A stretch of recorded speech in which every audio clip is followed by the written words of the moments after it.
Bab 61. Pengiriman orang-orang Quraisy ke Habasyah untuk meminta para muhajirin. Ibnu Ishaq berkata, ketika orang-orang Quraisy mengetahui bahwa sahabat-sahabat Rasulullah Shallallahu Alaihi Wasallam aman dan tentram di Habasyah, serta mendapatkan perumahan dan ketenangan, maka mereka sepakat mengirim 2 orang Quraisy yang kuat pendiriannya untuk menemui An-Najasyi dan memintanya mengembalikan sahabat-sahabat Rasulullah Shallallahu Alaihi Wasallam kepada mereka, karena orang-orang Quraisy bermaksud menyiksa para sahabat karena agamanya, dan mengeluarkan dari tempat para sahabat telah mendapatkan keamanan dan ketentraman di dalamnya, yaitu Habasyah. Orang-orang Quraisy menugaskan Abdullah bin Abu Rabiah dan Amr bin Al-Ash bin Wail, dan membekali keduanya dengan hadiah-hadiah untuk An-Najasyi dan para batriksnya. Syair Abu Talib untuk An-Najasyi. Ibnu Ishaq berkata, ketika Abu Talib mengetahui rencana orang-orang Quraisy, dan hadiah-hadiah yang dibawa kedua utusan tersebut, ia mengucapkan syair-syair untuk An-Najasyi. Dalam syairnya, Abu Talib meminta An-Najasyi tetap memberikan perlindungan yang baik kepada kaum muhajirin, dan melindungi mereka. Duhai syairku, bagaimana di tempat jauh tersebut terdapat Ja'far, Amr, dan para musuh itu adalah sanak kerabat sendiri. Apakah tindakan An-Najasyi menyentuh Ja'far dan sahabat-sahabatnya ataukah ada pihak yang berusaha mengacaukan keadaan? Ketahuilah, bahwa engkau orang mulia dan luhur. Hingga orang yang tinggal di tempatmu tidak merasa menderita. Ketahuilah, bahwa Allah membekalimu dengan keluasaan dan sebab-sebab kebaikan yang kesemuanya melekat padamu. Engkau orang dermawan yang berakhlak mulia. Orang jauh dan orang dekat mendapatkan manfaat darinya. Penuturan Ummu Salamah radhiyallahu anha tentang 2 utusan orang-orang Quraisy. Ibnu Ishaq berkata bahwa Muhammad bin Muslim Az-Zuhri berkata kepadaku dari Abu Bakar bin Abdurrahman bin Al-Harits bin Hisyam Al-Mahzumi dari Ummu Salamah binti Abu Umayyah bin Al-Mughirah, istri Rasulullah Shallallahu Alaihi Wasallam yang berkata, ketika kami tiba di Habasyah, An-Najasyi menyambut kami dengan sambutan yang baik sekali. Kami merasa aman terhadap agama kami, dan bisa beribadah kepada Allah Ta'ala tanpa mendapatkan penyiksaan dan mendengar kata-kata yang tidak kami sukai. Hal ini didengar orang-orang Quraisy. Mereka mengadakan rapat kemudian sepakat mengirim 2 orang yang berpendirian kuat untuk menemui An-Najasyi guna membahas permasalahan kami, dan memberi hadiah-hadiah untuk An-Najasyi yang diambilkan dari kekayaan Makkah. Aneh sekali, di antara hadiah tersebut terdapat kulit. Orang-orang Quraisy mengumpulkan kulit yang banyak sekali, dan mereka menyiapkan hadiah untuk setiap batriks. Barang-barang tersebut dibawa Abdullah bin Abu Rabiah dan Amr bin Al-Ash, dan diperintahkan keduanya mengerjakan persis seperti yang mereka perintahkan. Mereka berkata kepada keduanya, berikan hadiah ini kepada semua batriks sebelum kalian berdua berbicara dengan An-Najasyi tentang kaum muhajirin. Serahkan hadiah-hadiah ini kepada An-Najasyi, kemudian mintalah An-Najasyi menyerahkan kaum muhajirin kepada kalian berdua sebelum An-Najasyi berbicara dengan mereka. Ummu Salamah berkata, kedua utusan Quraisy berangkat dari Makkah dan tiba di An-Najasyi. Kami semua berada di rumah yang nyaman dan tetangga yang baik. Tidak ada seorang pun dari batriks melainkan keduanya memberikan hadiah kepadanya sebelum berbicara kepada An-Najasyi. Keduanya berkata kepada setiap orang dari para batriks, sesungguhnya telah menyusup ke negeri raja anak-anak muda yang tidak waras. Mereka meninggalkan agama kaumnya, dan tidak masuk ke dalam agama kalian. Mereka membawa agama baru yang tidak kami kenal dan kalian pun tidak mengenalnya. Tokoh-tokoh orang-orang Quraisy telah mengutus kami kepada kalian untuk mengembalikan mereka kepada kaumnya. Jika kami berbicara kepada raja kalian tentang orang-orang tersebut, hendaklah kalian menyuruhnya menyerahkan mereka kepada kami dan agar ia tidak berbicara dengan mereka, karena kaum mereka lebih paham apa yang mereka katakan, dan lebih mengerti apa yang mereka cela. Para batriks berkata kepada keduanya, ya. Utusan Quraisy bertemu An-Najasyi. Ummu Salamah berkata, kemudian kedua utusan Quraisy menyerahkan hadiah-hadiah kepada An-Najasyi dan diterimanya. Keduanya berkata kepada An-Najasyi, wahai Paduka Raja, sesungguhnya telah menyusup ke negeri Paduka anak-anak muda kami yang tidak waras. Mereka meninggalkan agama kaumnya dan tidak masuk kepada agamamu. Mereka membawa agama yang mereka ciptakan sendiri. Kami tidak mengenal agama tersebut, begitu juga Paduka. Sungguh kami diutus ayah-ayah mereka, paman-paman mereka, dan keluarga besar mereka untuk membawa mereka pulang kepada kaumnya, karena kaumnya lebih paham apa yang mereka katakan, dan lebih mengerti apa yang mereka cela. Ummu Salamah berkata, tidak ada sesuatu yang paling dibenci Abdullah bin Abu Rabiah dan Amr bin Al-Ash bila An-Najasyi mendengar perkataan kaum muhajirin. Para batriks di sekeliling An-Najasyi berkata, keduanya berkata benar, wahai Paduka Raja. Kaum mereka lebih paham terhadap apa yang mereka katakan, dan lebih mengerti terhadap apa yang mereka cela. Oleh karena itu, serahkan mereka kepada kedua orang ini, agar keduanya membawa mereka pulang ke negeri dan kaum mereka. Kemarahan An-Najasyi. Ummu Salamah berkata, An-Najasyi murka. La berkata, tidak, demi Allah, aku tidak akan menyerahkan mereka kepada kalian berdua. Jika ada suatu kaum hidup berdampingan denganku, dan memilihku daripada orang selain saya, maka aku harus mengundang dan bertanya kepada mereka tentang apa yang dikatakan dua orang ini tentang mereka. Jika mereka seperti dikatakan kedua orang ini, aku serahkan mereka kepada keduanya, dan aku pulangkan mereka kepada kaumnya. Namun, jika mereka tidak seperti dikatakan keduanya, aku melindungi mereka dari keduanya, dan melindungi mereka selama tinggal berdampingan denganku. Kedua kubu bertemu di depan An-Najasyi. Ummu Salamah berkata, kemudian An-Najasyi mengutus seseorang kepada sahabat-sahabat Rasulullah Shallallahu Alaihi Wasallam dan mengundang mereka. Ketika utusan Raja An-Najasyi tiba di tempat mereka, maka mereka segera mengadakan pertemuan. Dalam pertemuan tersebut, sebagian muhajirin berkata kepada sebagian muhajirin yang lain, apa yang kalian katakan kepada raja jika kalian datang kepadanya? Mereka berkata, demi Allah, kami mengatakan apa yang telah kami ketahui.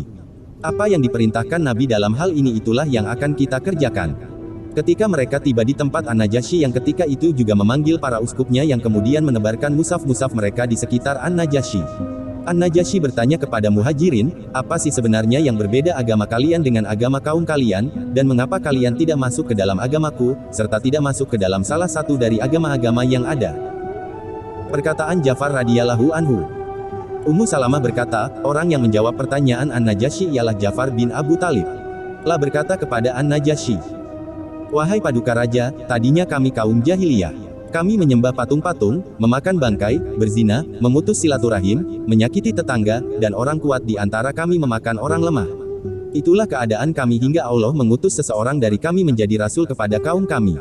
Kami mengenal nasabnya, kebenarannya, kejujurannya, dan kesuciannya. Kami ngajak kami kepada Allah dengan mentauhidkannya, beribadah kepadanya, dan meninggalkan batu dan patung-patung yang dulu kami sembah dan orang tua kami menyembahnya. Rasul tersebut memerintahkan kami jujur dalam berkata, menunaikan amanah, menyambung silaturahim, bertetangga dengan baik, menahan diri dari hal-hal yang haram, dan tidak membunuh. La melarang kami dari perbuatan zina, berkata bohong, memakan harta anak yatim, dan menuduh berzina wanita baik-baik. La memerintahkan kami beribadah kepada Allah saja dan tidak menyekutukannya dengan sesuatu apapun. La juga memerintahkan kami salat, zakat, dan puasa. Ummu Salamah berkata, Ja'far menguraikan pokok-pokok agama Islam. La berkata, kemudian kami membenarkan Rasul tersebut, beriman kepadanya, dan mengikuti apa yang dibawanya dari sisi Allah. Kami beribadah kepada Allah saja dan tidak menyekutukannya dengan sesuatu apapun. Beliau mengharamkan kepada kami apa saja yang beliau haramkan, dan menghalalkan kepada kami apa saja yang beliau halalkan. Setelah itu, kaum kami bertindak jahat terhadap kami. Mereka menyiksa, dan menganiaya kami karena agama kami. Mereka menginginkan kami kembali menyembah patung-patung, tidak menyembah Allah Ta'ala, dan kami menghalalkan apa yang dulu pernah kami halalkan. Karena mereka selalu memaksa kami, menyiksa kami, mempersempit ruang gerak kami, dan memisahkan kami dengan agama kami, maka kami pergi ke negerimu dan memilihmu daripada orang lain. Kami lebih suka hidup berdampingan denganmu, dan kami berharap tidak disiksa lagi di sisimu, wahai paduka raja. Ummu Salamah, An-Najasyi berkata kepada Ja'far, apakah engkau mempunyai sesuatu yang datang dari sisi Allah? Ummu Salamah berkata, Ja'far berkata kepada An-Najasyi, ya, ada. An-Najasyi berkata kepada Ja'far, bacalah untukku. Ummu Salamah berkata, kemudian Ja'far membacakan permulaan surat Maryam. Demi Allah, An-Najasyi menangis hingga jenggotnya basah oleh air mata. Para uskup juga menangis hingga air mata mereka membasahi mushaf-mushaf mereka ketika mendengar apa yang dibaca Ja'far. An-Najasyi berkata, sesungguhnya ayat tadi dan yang dibawa Isa berasal dari sumber yang sama. Pergilah kalian berdua, hai utusan Quraisy. Demi Allah, aku tidak akan menyerahkan mereka kepada kalian berdua, dan mereka tidak bisa diganggu. Konspirasi Amr bin al-Ash. Ummu Salamah berkata, ketika kedua utusan Quraisy keluar dari hadapan An-Najasyi, Amr bin al-Ash berkata, demi Allah, besok pagi aku menghadap An-Najasyi dan memojokkan mereka. Abdullah bin Abu Rabi'ah orang yang paling kuat di antara orang-orang Quraisy berkata, jangan kerjakan itu, karena mereka mempunyai kerabat kendati mereka berseberangan dengan kita. Amr bin al-Ash berkata, demi Allah, aku akan jelaskan kepada An-Najasyi, bahwa sahabat-sahabat Muhammad meyakini Isa bin Maryam adalah hamba biasa. Ummu Salamah berkata, keesokan harinya, Amr bin al-Ash menghadap An-Najasyi untuk kedua kalinya dan berkata kepadanya, wahai paduka raja, mereka mengatakan sesuatu yang aneh tentang Isa bin Maryam. Oleh karena itu, kirim orang untuk menghadirkan mereka ke sini agar engkau bisa bertanya tentang tanggapan mereka terhadap Isa bin Maryam. An-Najasyi mengirim seseorang untuk menanyakan tanggapan kaum muslimin terhadap Nabi Isa bin Maryam. Titik. Ketegaran sikap kaum muslimin. Ummu Salamah berkata, kami belum pernah menghadapi persoalan seperti ini sebelumnya. Di sisi lain, kaum muslimin mengadakan pertemuan. Sebagian di antara mereka bertanya kepada sebagian yang lain, apa yang kalian katakan tentang Isa bin Maryam jika An-Najasyi bertanya kepada kalian? Sebagian lain menjawab, demi Allah, kita katakan seperti difirmankan Allah, dan dibawa Nabi kita. Itulah yang akan kita katakan. Ummu Salamah berkata, ketika kaum muslimin masuk ke tempat An-Najasyi bertanya kepada mereka, apa yang kalian katakan tentang Isa bin Maryam?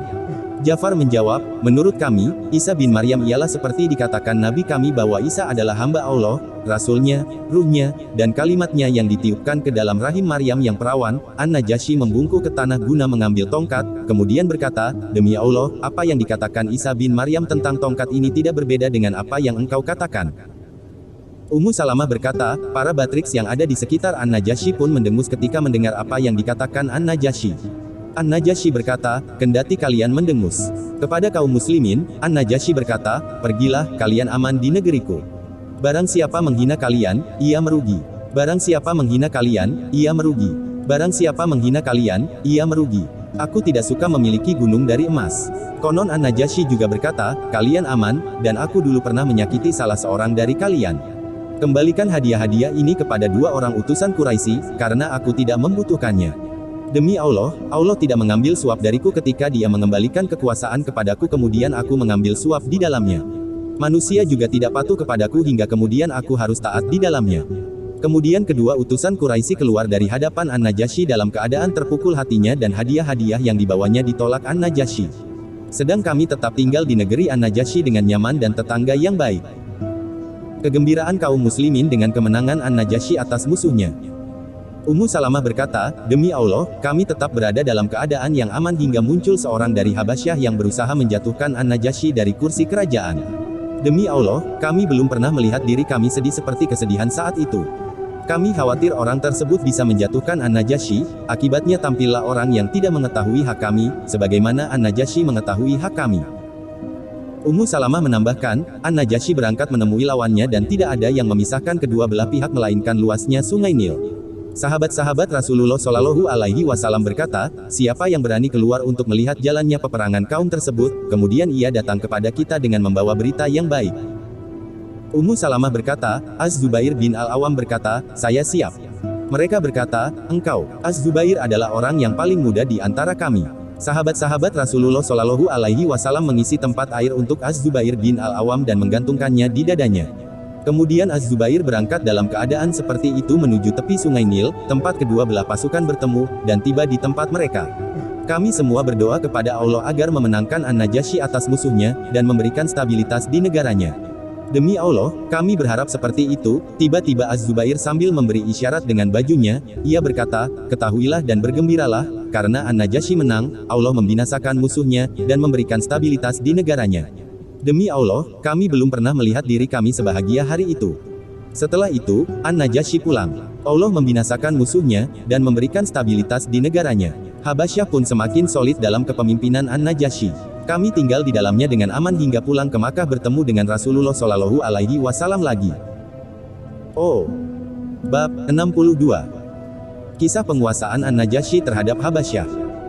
Ibnu Ishaq berkata bahwa Az-Zuhri berkata bahwa aku pernah berbicara dengan Urwah bin Az-Zubair tentang hadits Abu Bakar bin Abdurrahman dari Ummu Salamah, istri Rasulullah Shallallahu Alaihi Wasallam.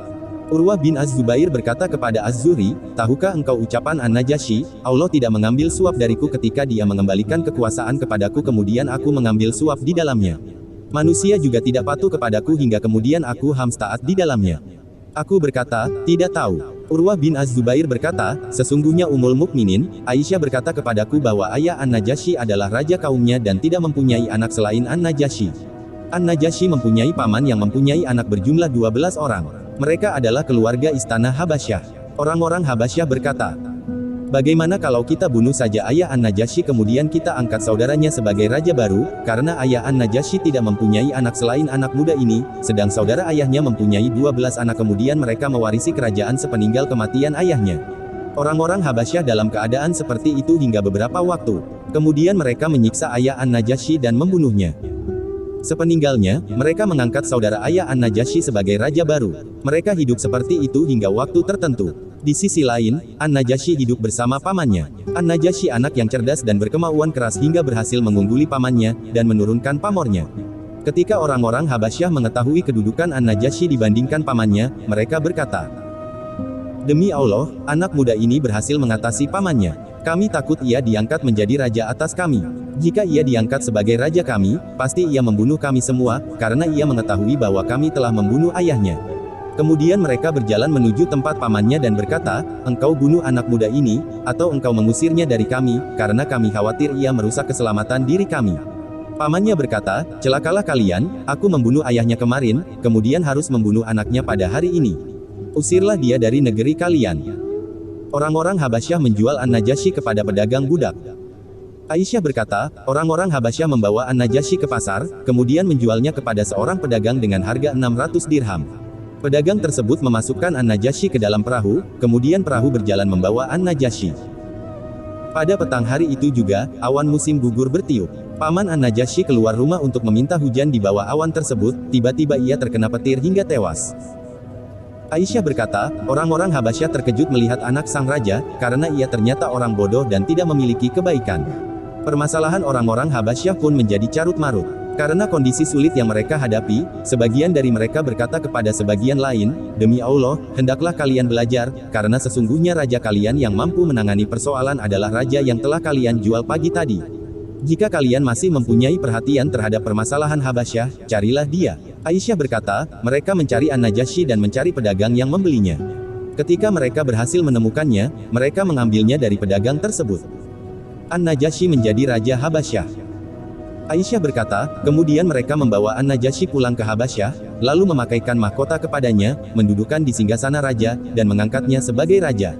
Tidak lama berselang, pedagang yang membeli An-Najasyi menemui orang-orang Habasyah. Ia berkata, "Kalian harus mengembalikan uangku, atau mengizinkanku berbicara dengan An-Najasyi." Mereka berkata, "Kami tidak memberi uang sepeser pun kepadamu." Orang tersebut berkata, "Kalau begitu, izinkan aku berbicara dengan An-Najasyi." Mereka berkata, "Silakan bicara dengannya." Keadilan An-Najasyi. Aisyah berkata, orang tersebut menemui An-Najasyi dan duduk di depannya. Ia berkata, "Wahai paduka raja, aku pernah membeli seorang budak milik satu kaum di pasar dengan harga 600 dirham. Mereka menyerahkan budak tersebut kepadaku dan menerima hasil penjualannya. Ketika aku pulang membawa budak tersebut, mereka mengejarku, kemudian mengambil budak tersebut daripadaku tanpa mengembalikan uang yang telah aku berikan kepada mereka." Aisyah berkata, An-Najasyi berkata kepada orang-orang Habasyah, "Engkau harus mengembalikan uang dirhamnya atau budak tersebut menyerahkan tangannya kepada orang itu, dan ia pulang membawanya." Orang-orang Habasyah berkata, "Kami serahkan uang dirhamnya kepadanya." Aisyah berkata, "Oleh karena itu, An-Najasyi berkata, Allah tidak mengambil suap dariku ketika dia mengembalikan kekuasaan kepadaku kemudian aku mengambil suap di dalamnya. Manusia juga tidak patuh kepadaku hingga kemudian aku harus taat di dalamnya." Aisyah menambahkan, itulah informasi pertama tentang ketegaran agama An-Najasyi, dan keputusannya yang adil. Ibnu Ishaq berkata bahwa Yazid bin Ruman berkata kepadaku dari Urwah bin Az-Zubair dari Aisyah yang berkata, ketika An-Najasyi meninggal dunia, diceritakan bahwa kuburannya memancarkan cahaya. Bab 63. Masuk Islamnya An-Najasyi, dan penentangan orang-orang Habasyah terhadapnya. Ibnu Ishaq berkata bahwa Ja'far bin Muhammad berkata kepadaku dari ayahnya yang berkata, orang-orang Habasyah berkumpul kemudian berkata kepada An-Najasyi, "Sesungguhnya engkau telah meninggalkan agama kami dan masuk kepada agamanya." An-Najasyi mengutus seseorang menemui Ja'far dan menyiapkan perahu-perahu untuk muhajirin. An-Najasyi berkata, "Naiklah kalian ke dalam perahu-perahu tersebut, dan tetaulah berada seperti keadaan kalian. Jika aku kalah, pergilah kalian kemana saja kalian sukai. Jika aku menang, tetaplah kalian di sini." Kemudian An-Najasyi menulis surat dan dalam suratnya ia bersaksi bahwa tidak ada Tuhan yang berhak disembah kecuali Allah dan bahwa Muhammad adalah hamba Allah dan Rasul-Nya. Ia juga bersaksi bahwa Isa bin Maryam adalah hamba Allah, Rasul-Nya, Ruh-Nya, dan kalimat-Nya yang dia tiupkan kepada Maryam. Surat tersebut ia letakkan di baju luarnya di pundak kanan, kemudian ia menemui orang-orang Habasyah yang sedang berbaris untuknya. An-Najasyi berkata, "Hai orang-orang Habasyah, bukankah aku orang yang paling berhak daripada kalian?" Mereka menjawab, "Ya, betul." An-Najasyi berkata, "Bagaimana kalian melihat sejarah hidupku?" Mereka menjawab, "Sejarah hidupmu adalah sejarah hidup yang paling baik." An-Najasyi berkata, "Kalau begitu, apa yang terjadi pada kalian?" Mereka menjawab, "Engkau telah keluar dari agama kami dan meyakini bahwa Isa adalah hamba." An-Najasyi bertanya, "Apa yang kalian katakan tentang Isa?" Mereka menjawab, "Isa adalah anak Allah." An-Najasyi berkata sambil meletakkan tangannya di dadanya, bahwa ia bersaksi Isa adalah anak Maryam dan tidak lebih dari itu seperti yang tertulis dalam surat yang telah ia tulis. Orang-orang Habasyah pun menerimanya, lalu mereka berpaling dari hadapannya. Hal di atas didengar Nabi Shallallahu Alaihi Wasallam. Ketika An-Najasyi meninggal dunia, beliau mensalatinya dan memintakan ampunan untuknya. Bab 64. Masuk Islamnya Umar bin Khattab radhiyallahu anhu. Ibnu Ishaq berkata, ketika Amr bin Al-Ash dan Abdullah bin Abu Rabiah bertemu dengan orang-orang Quraisy dalam keadaan gagal meminta kembali sahabat-sahabat Rasulullah Shallallahu Alaihi Wasallam, dan An-Najasyi tidak mengabulkan desakan mereka, maka pada saat itulah Umar bin Khattab masuk Islam. Lah orang yang mempunyai harga diri yang tinggi dan pantang dihina. Sahabat-sahabat Rasulullah Shallallahu Alaihi Wasallam terlindungi oleh Umar bin Khattab dan Hamzah bin Abdul Muthalib hingga kuat dan orang-orang Quraisy tidak berani menindas mereka. Abdullah bin Mas'ud berkata, tadinya kami tidak berani salat di samping Ka'bah hingga Umar bin Khattab masuk Islam. Ketika Umar bin Khattab masuk Islam, ia melawan orang-orang Quraisy hingga ia bisa salat di samping Ka'bah dan kami pun ikut salat bersamanya. Masuk Islamnya Umar bin Khattab terjadi setelah keluarnya beberapa sahabat Rasulullah Shallallahu Alaihi Wasallam untuk hijrah ke Habasyah. Allah menguatkan Islam dengan Umar bin Khattab radhiyallahu anhu. Al-Baqai berkata bahwa Misar bin Kidam berkata kepadaku dari Sa'ad bin Ibrahim yang berkata bahwa Abdullah bin Mas'ud berkata, sesungguhnya masuk Islamnya Umar bin Khattab adalah penaklukan. Hijrahnya adalah kemenangan, dan pemerintahannya adalah rahmat. Tadinya kita tidak berani salat di samping Ka'bah hingga Umar bin Khattab masuk Islam. Ketika ia masuk Islam, ia melawan orang-orang Quraisy hingga ia berhasil salat di samping Ka'bah dan kami ikut salat bersamanya. Riwayat Putri Abu Hatsmah tentang masuk Islamnya Umar bin Khattab radhiyallahu anhu. Ibnu Ishaq berkata bahwa berkata kepadaku Abdurrahman bin Al-Harits bin Abdullah bin Ayasi bin Abu Rabiah dari Abdul Aziz bin Abdullah bin Amr bin Rabiah dari ibunya, yaitu Ummu Abdullah binti Abu Hatsmah yang berkata, demi Allah, kita akan pergi ke negeri Habasyah. Untuk itu, Amir suamiku pergi untuk memenuhi sebagian kebutuhannya. Namun tiba pergi kemana, Umar? Umar bin Khattab menjawab, aku hendak pergi kepada Muhammad, orang yang keluar dari agama kita, memecah belah persatuan orang-orang Quraisy, membodoh-bodohkan mimpi-mimpi kita, melecehkan, dan menghina agama kita, maka akan aku bunuh dia. Nuaim bin Abdullah berkata kepada Umar bin Khattab, demi Allah, sungguh engkau tertipu oleh dirimu sendiri, wahai Umar. Apakah Bani Abdu Manaf akan membiarkanmu melenggang di atas permukaan bumi setelah engkau membunuh Muhammad? Kenapa engkau tidak pulang kepada keluargamu dan menangani permasalahan mereka? Umar bin Khattab berkata, ada apa dengan keluargaku? Nuaim bin Abdullah berkata, ya, saudara iparmu sekaligus saudara misanmu Sa'id bin Zaid bin Amr, dan Fatimah bin Khattab.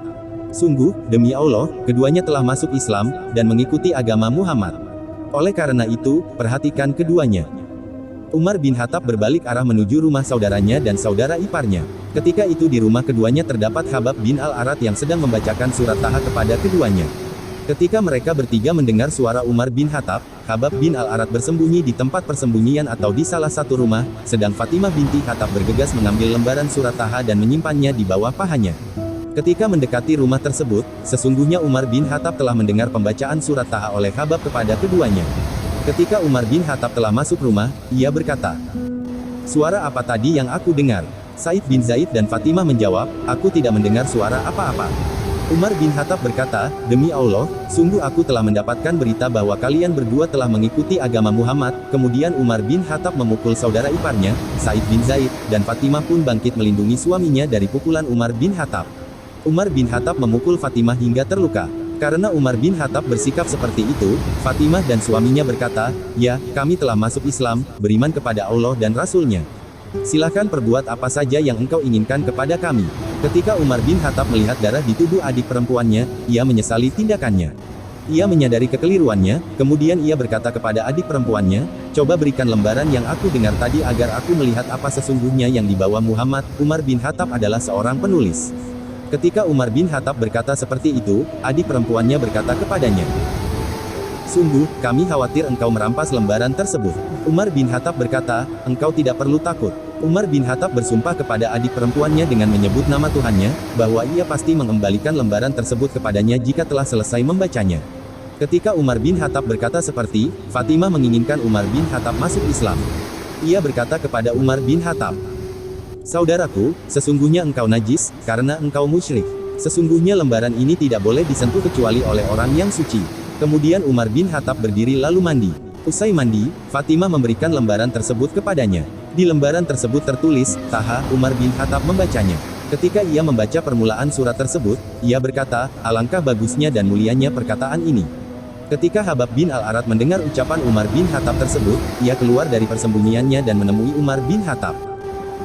Habab bin Al-Arat berkata kepada Umar bin Khattab, "Hai Umar, demi Allah, aku berharap kiranya Allah menjadikanmu sebagai orang yang didoakan nabinya, karena kemarin aku mendengar beliau bersabda, 'Ya Allah, kuatkan Islam ini dengan Abu Al-Hakam bin Hisham atau dengan Umar bin Khattab.'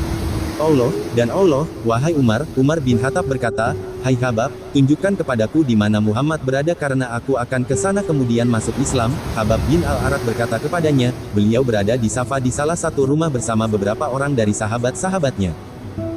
Umar bin Khattab mengambil pedangnya, kemudian menghunusnya sambil berjalan menuju tempat Rasulullah Shallallahu Alaihi Wasallam dan sahabat-sahabatnya.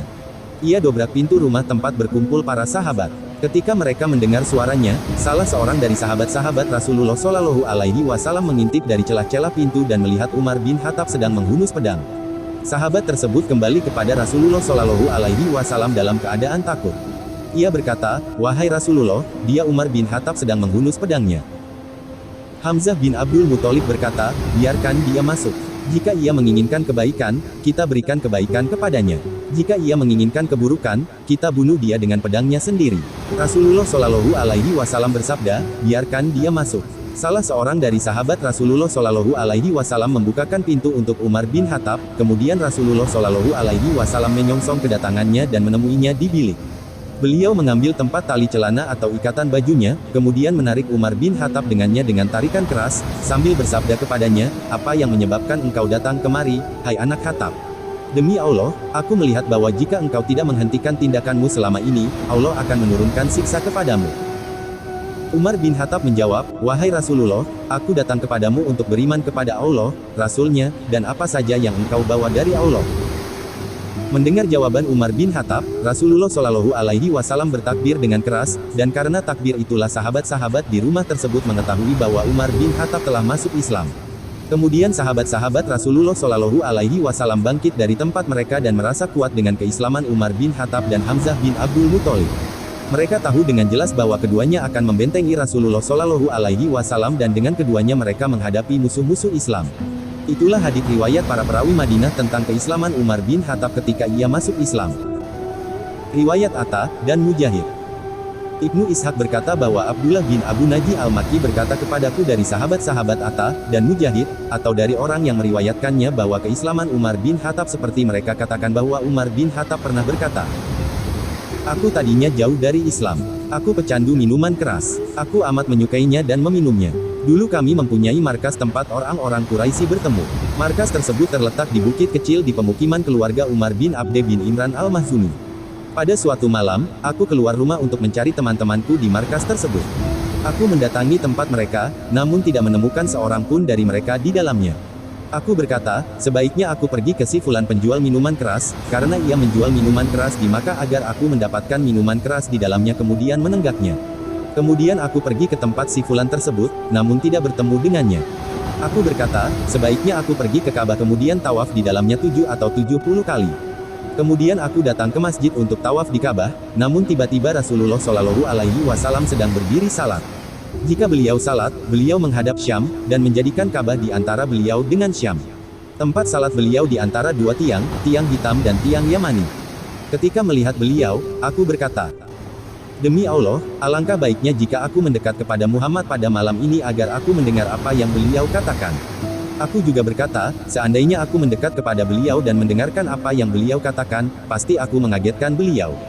Kemudian aku datang ke tempat beliau dari arah Hajar Aswad dan aku masuk dari bawah kain Hajar Aswad. Aku berjalan pelan-pelan, sedang Rasulullah Shallallahu Alaihi Wasallam berdiri salat dengan membaca Al-Quran hingga aku berdiri persis di depan kiblatnya. Tidak ada yang memisahkanku dengan beliau kecuali kain Ka'bah. Ketika aku mendengar Al-Quran, hatiku tertarik kepadanya. Aku menangis, dan Al-Quran membuatku berkeputusan masuk Islam. Aku diam terpaku di tempatku hingga Rasulullah Shallallahu Alaihi Wasallam menyelesaikan salatnya. Usai salat, beliau pergi. Jika beliau pulang, beliau berjalan hingga muncul di rumah Ibnu Abu Husain. Itulah jalan yang biasa beliau lewati, hingga beliau melewati Al-Masa, kemudian berjalan di antara rumah Abbas bin Abdul Muthalib dengan rumah Ibnu Ashar bin Abdu Auf Az-Zuhri, kemudian berjalan dan muncul di rumah Al-Akhnas bin Syarik hingga beliau masuk rumahnya. Tempat tinggal beliau di rumah yang berwarna hitam putih di depan rumah Muawiyah bin Abu Sufyan. Aku buntuti beliau hingga masuk di antara rumah Abbas dan rumah Ibnu Ashar, dan berhasil menemukan beliau. Ketika Rasulullah Shallallahu Alaihi Wasallam mendengar suara langkahku, beliau mengenaliku. Beliau menduga bahwa aku membuntutinya karena aku menyiksa beliau.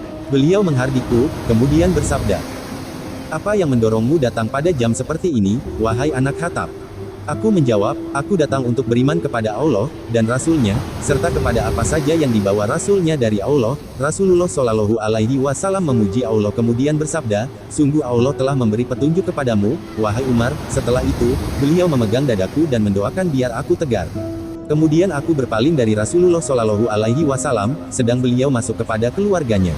Ibnu Ishaq berkata, "Wallahu alam tentang kebenaran riwayat tersebut." Umar bin Khattab radhiyallahu anhu mengumumkan keislamannya kepada orang-orang Quraisy. Ibnu Ishaq berkata bahwa Nafi, mantan budak Abdullah bin Umar berkata kepadaku dari Ibnu Umar radhiyallahu anhu yang berkata, "Ketika ayahku masuk Islam, ia berkata, 'Siapakah di antara orang-orang Quraisy yang paling handal dalam menyiarkan berita?' Dikatakan kepada Umar bin Khattab, bahwa orang yang ia tanyakan ialah Jamil bin Mamar al-Jumahi. Kemudian Umar bin Khattab pergi ke rumah Jamil bin Mamar al-Jumahi. Tiba di rumahnya, Umar bin Khattab berkata, 'Hai Jamil, tahukah engkau bahwa aku telah menjadi muslim dan masuk ke dalam agama Muhammad?' Ibnu Umar berkata, 'Demi Allah, Jamil bin Mamar tidak menanggapi ucapan Umar bin Khattab. Ia berdiri dengan menarik kainnya. Ia dibuntuti Umar bin Khattab dan aku membuntuti ayahku. Ketika Jamil bin Mamar berdiri di pintu masjid, ia berteriak dengan suara terkerasnya, 'Hai orang-orang Quraisy yang ketika itu sedang berkumpul di sekitar pintu Ka'bah, ketahuilah bahwa Umar bin Khattab telah murtad.' Ibnu Umar berkata, dari belakangnya, Umar bin Khattab berkata, 'Dia bohong, namun sesungguhnya aku telah masuk Islam, dan bersaksi bahwa tidak ada Tuhan yang berhak disembah kecuali Allah dan Muhammad adalah hamba Allah dan Rasul-Nya.'